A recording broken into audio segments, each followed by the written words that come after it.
The next members of the International Space Station's crew come from 3 different countries, yet they plan to work for a shared goal: getting humankind ready to fly farther from Earth than this station can go.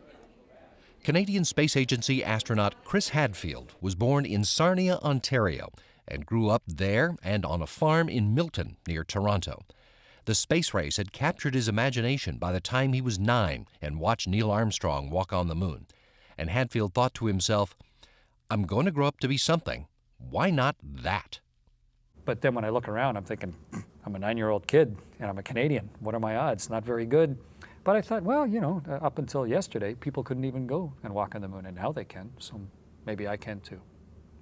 And so I started getting ready that night, basically started, what do I need to do next? Hadfield got into advanced courses in school and on the academic track that led to college.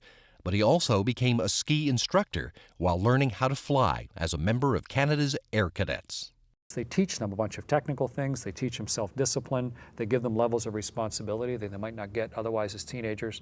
And in my case, I spent one summer learning to be a glider pilot and getting my glider pilot's license. And right at the age of 16, I became a powered pilot. Hadfield joined the Canadian Armed Forces right out of high school and earned a bachelor's in mechanical engineering from the Royal Military College. After jet training, he flew the Canadian version of the F-18 for NORAD, attended the U.S. Air Force Test Pilot School, and served as an exchange officer with the U.S. Navy at the Patuxent River Naval Air Station while earning a master's in aviation systems from the University of Tennessee. Hadfield was selected as an astronaut by the Canadian Space Agency in 1992 and assigned to the Johnson Space Center in Houston. On his first space flight, the 1995 shuttle mission that delivered a docking module to the Mir space station, he became the first Canadian to operate the shuttle's Canadarm on orbit. After serving as chief astronaut for CSA, he made his second flight on the 2001 shuttle mission that delivered Canadarm2 to the International Space Station, and he performed 2 spacewalks, the first ever made by a Canadian astronaut.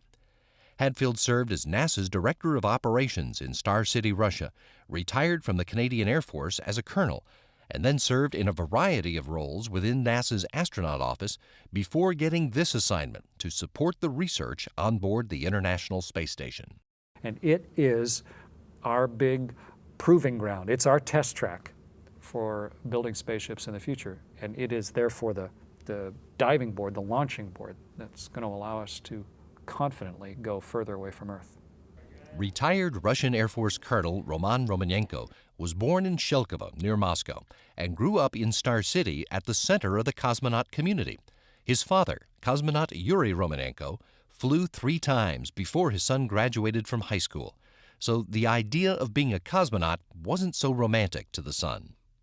Whenever I went on a trip or on a picnic, business trip, I was always with my dad, and I would just always be in contact with cosmonauts, and I thought it would be always normal to be with them. There was nothing special about it for me. But he did want to be a military pilot. So after high school, Romanenko followed his father into the Air Force.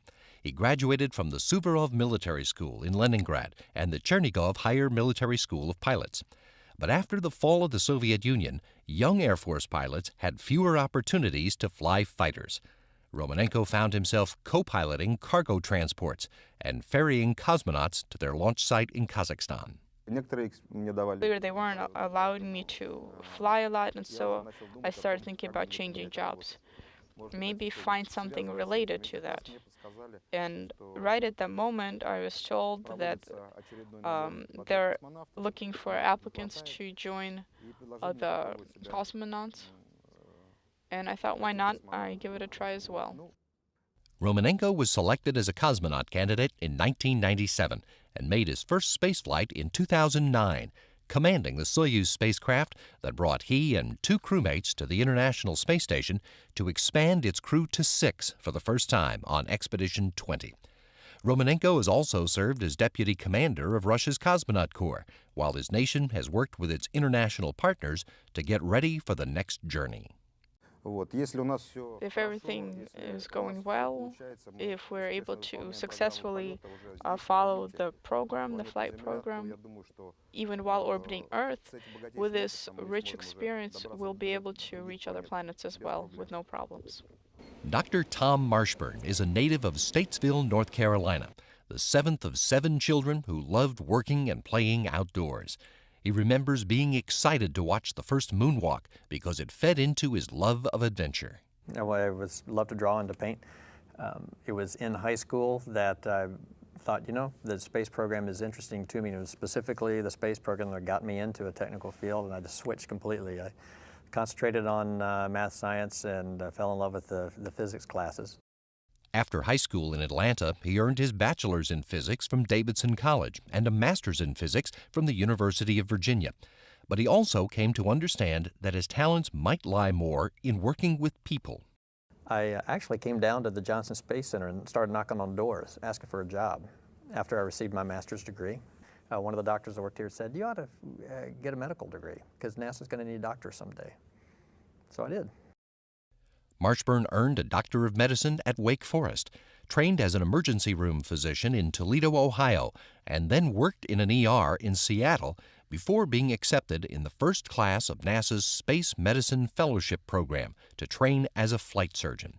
In that role for NASA, Marshburn has worked in the shuttle program, in Star City, Russia for NASA personnel assigned as part of the International Space Station program, and as lead flight surgeon for shuttle and station crews.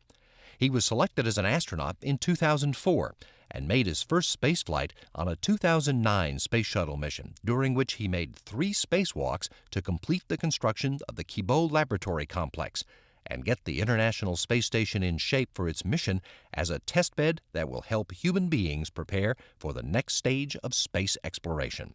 You'd have to build something and then test it out over a long period of time. Well, that's what the space station is. And with the Russian technology, with a lot of technology the international partners have come up with, we're able to find out how we can maintain these things we call people for a long period of time in space.